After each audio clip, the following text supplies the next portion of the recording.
Il me donne l'impression d'un grand caractère. Il laisse percer du génie. Un peu moins vite, s'il vous plaît. Je lui vois faire des choses d'une audace peu commune. Avec une énergie... Oh non, sire. Je ne peux pas écrire ça. Quoi, Lascaz? Une énergie. Non, je ne peux pas écrire énergie. C'était mon voisin de chambrée à l'école des gardes marines. Il répugnait aux exercices. Il était indolent. On l'appelait le dormeur.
C'est lui qui m'a mariné pour la guerre d'Amérique. Il m'a appris à fendre la vague dans le gros temps. Pour m'encourager, il me disait... Athanase, un jour, vous serez un des héros de la guerre d'Amérique.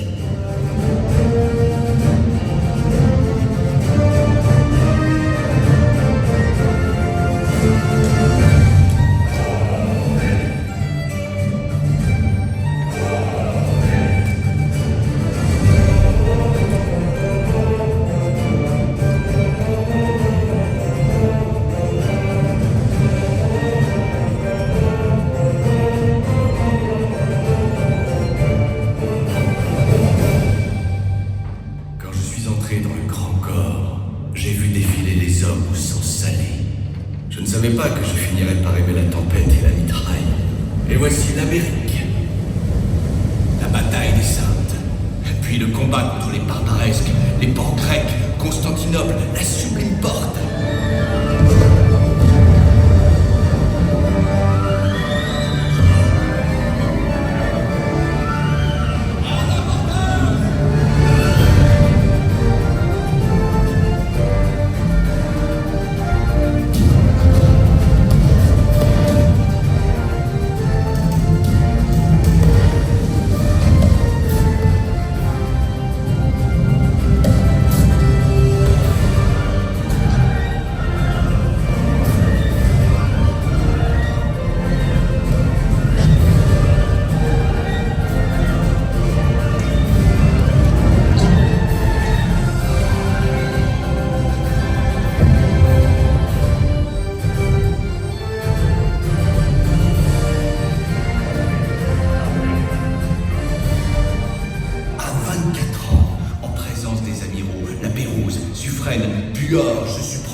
Souvenir inoubliable du bal de Brest.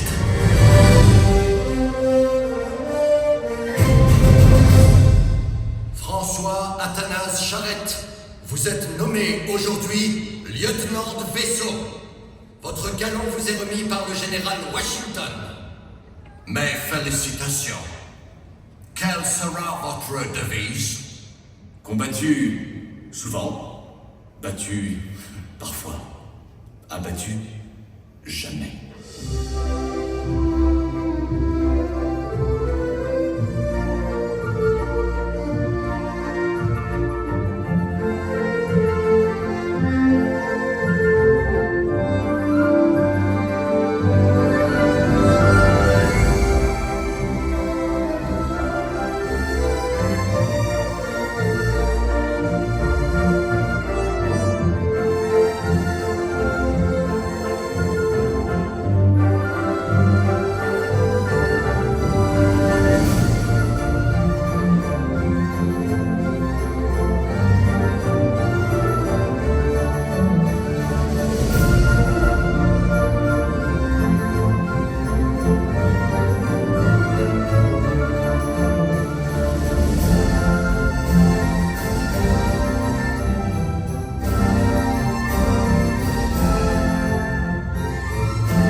En Amérique, c'est pour la liberté de tout un peuple que s'est battue la marine royale.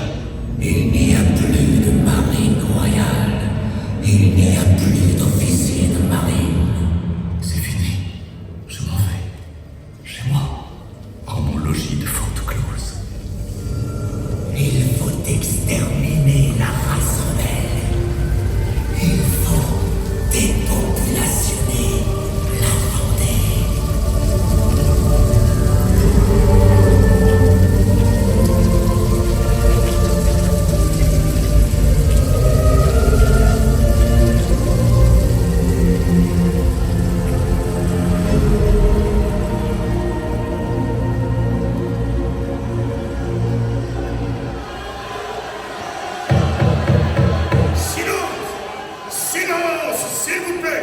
Sinon, je vais évacuer le public.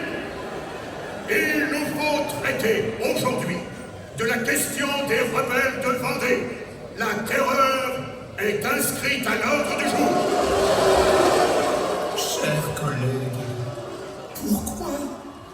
pourquoi avoir choisi de consommer la révolution par la terreur? J'aurais tellement voulu qu'on la consommât par l'amour.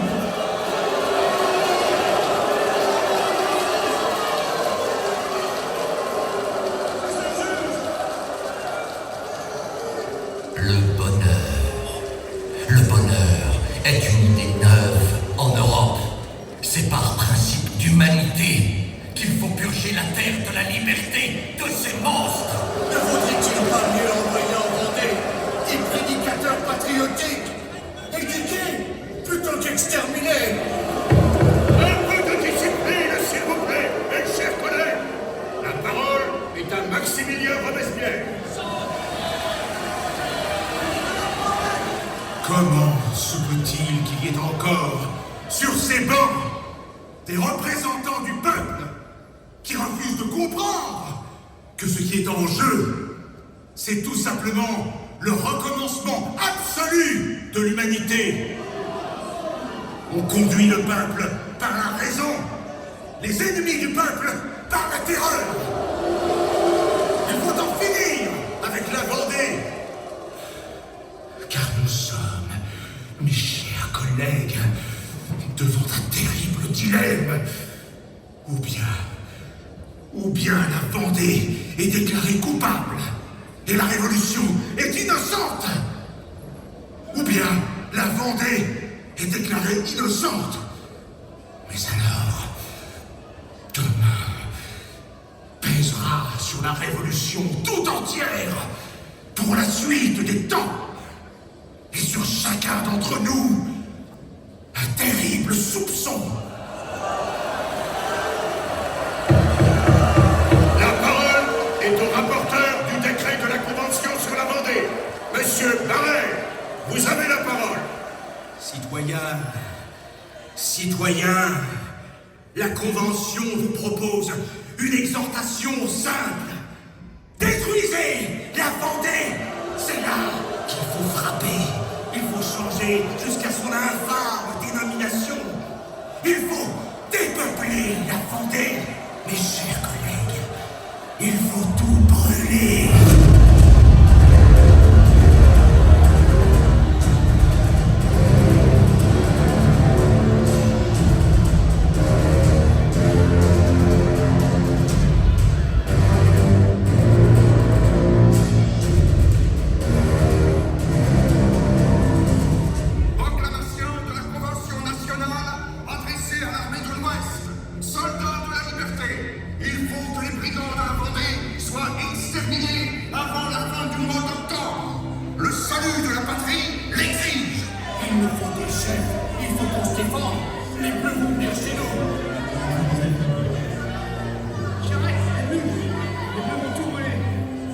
Voilà 3 ans que je me suis retiré chez moi. Un beau matin de mars 1793, à la porte de mon logis, je vois s'avancer un hérissement de foules retournées et une foule de métayers armés de bâtons et de piques. Les paysans ont besoin de généraux pour les mener au combat. Ils sont gens d'ouvrage, pas gens de guerre. Ils m'appellent l'amiral. Ils viennent me chercher. Je n'ai pas le choix. J'accepte. Les cœurs exultent. Les âmes se trempent. Les sabots claquent. L'armée des piques se met en marche.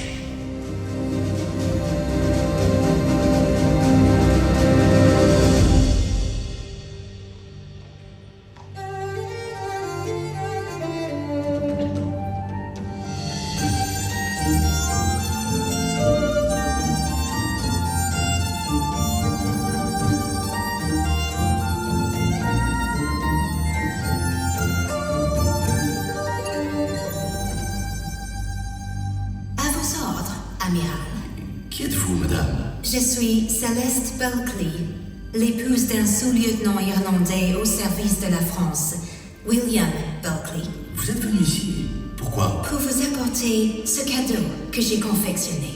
Tenez, c'est un panache. Ah, merci, madame. Vous allez diriger la musique. Les musiciens, vous suivrez l'irlandaise. Je ne reviendrai ici que mort, ou victorieux.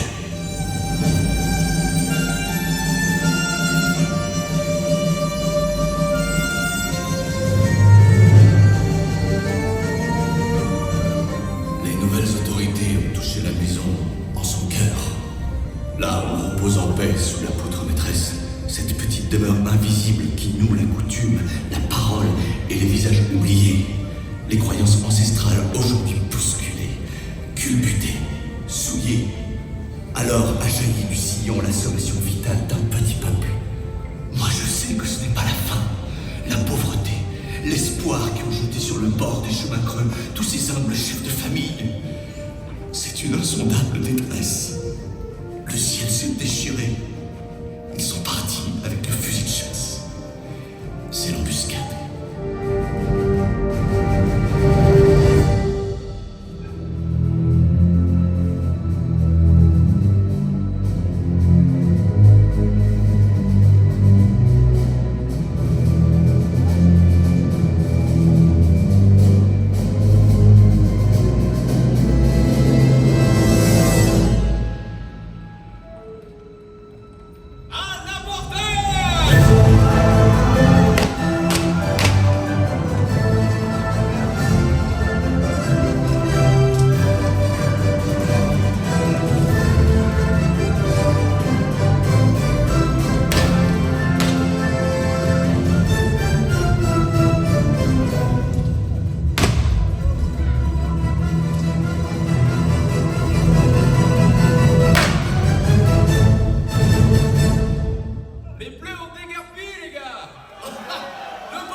N'aie pas peur, je ne te ferai pas de mal. Je suis le chevalier Charrette. Quoi? C'est vous? Vous êtes le général? Le vrai général? Oui, ma petite fille. Et toi? Comment t'appelles-tu? Marie-Ange. Pauvre petite Marie-Ange. Tu es seule? Les autres? Les autres sont partis. Ils sont tous ici. Sous les murailles. Papa. Maman. Mon petit frère. Tous morts.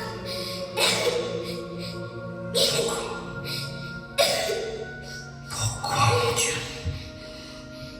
Du fond de l'abîme, nous crions vers vous.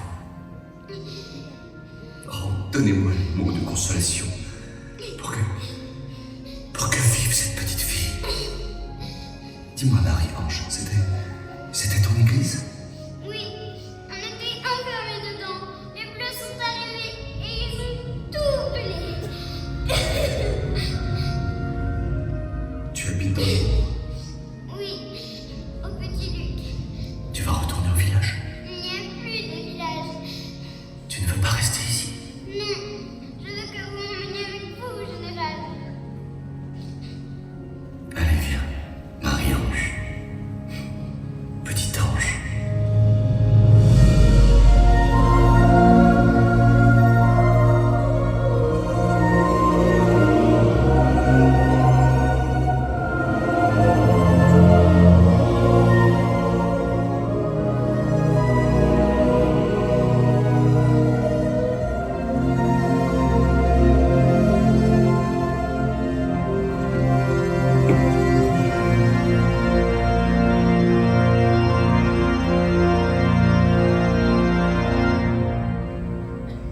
Mes amis, c'est notre dernière veillée. Les bleus nous laissent jusqu'à l'aube. Pour partir, c'est cette nuit. Vous êtes mes derniers fidèles. Le moment est venu pour chacun d'entre nous de fixer son propre sort. Rester ou partir. C'est fini. J'en peux plus. Je m'en vais. Oui, je comprends, mon petit Hyacinthe. On a tellement souffert. Tout le pays nous a abandonnés. Plus personne ne veut se battre. Général, je retourne chez moi. Je vous laisse ma poudre. Au revoir, Lucas. Et vous, mon général, vous décidez quoi?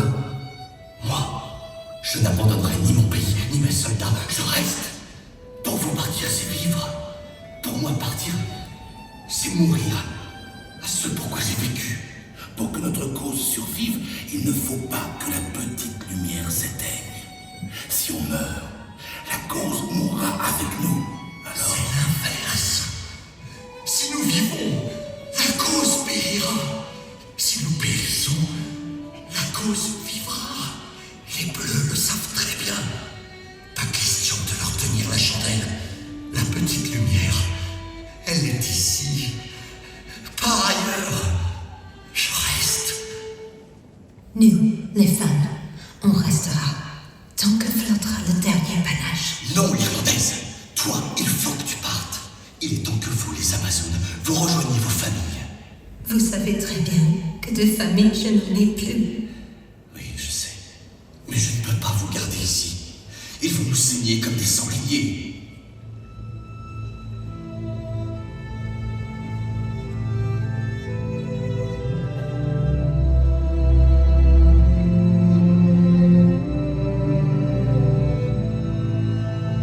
Ne laissez pas respirer votre proie! Allez, debout les sangliers. Nous verserons pour la cause jusqu'à la dernière goutte de notre sang. Je l'ai promis.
Vous devriez le savoir mieux que moi. Relation avec les puissances étrangères.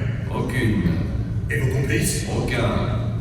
Les officiers anglais? Monsieur, vous semblez oublier que combattre les Anglais, c'était mon métier. Où sont les preuves?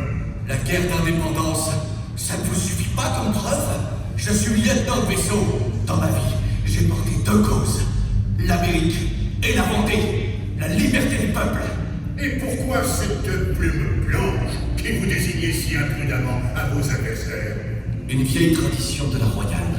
Un officier de marine n'abdique jamais l'honneur d'être une cible. Une cible? Oui, le premier visé. Assez de vantardise. L'interrogatoire est terminé. Le tribunal donne aux condamnés le droit, avant jugement, d'exprimer un désir personnel. Alors, Me raser. La fosse commune, c'est pas un bal. Non. Mais un officier de tradition part soigner. Oui, mais un brigand doit avoir l'air d'un brigand.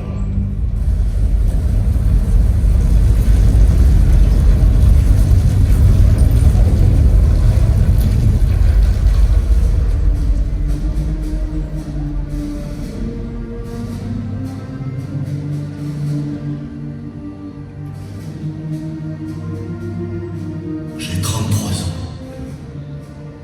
Un âge exact pour mourir à Pâques. Je récite à voix basse la prière des morts et ajuste mon accoutrement misérable. Le soleil lèche le toit d'ardoise. Nous allons avoir une belle journée. Oh, mon Dieu.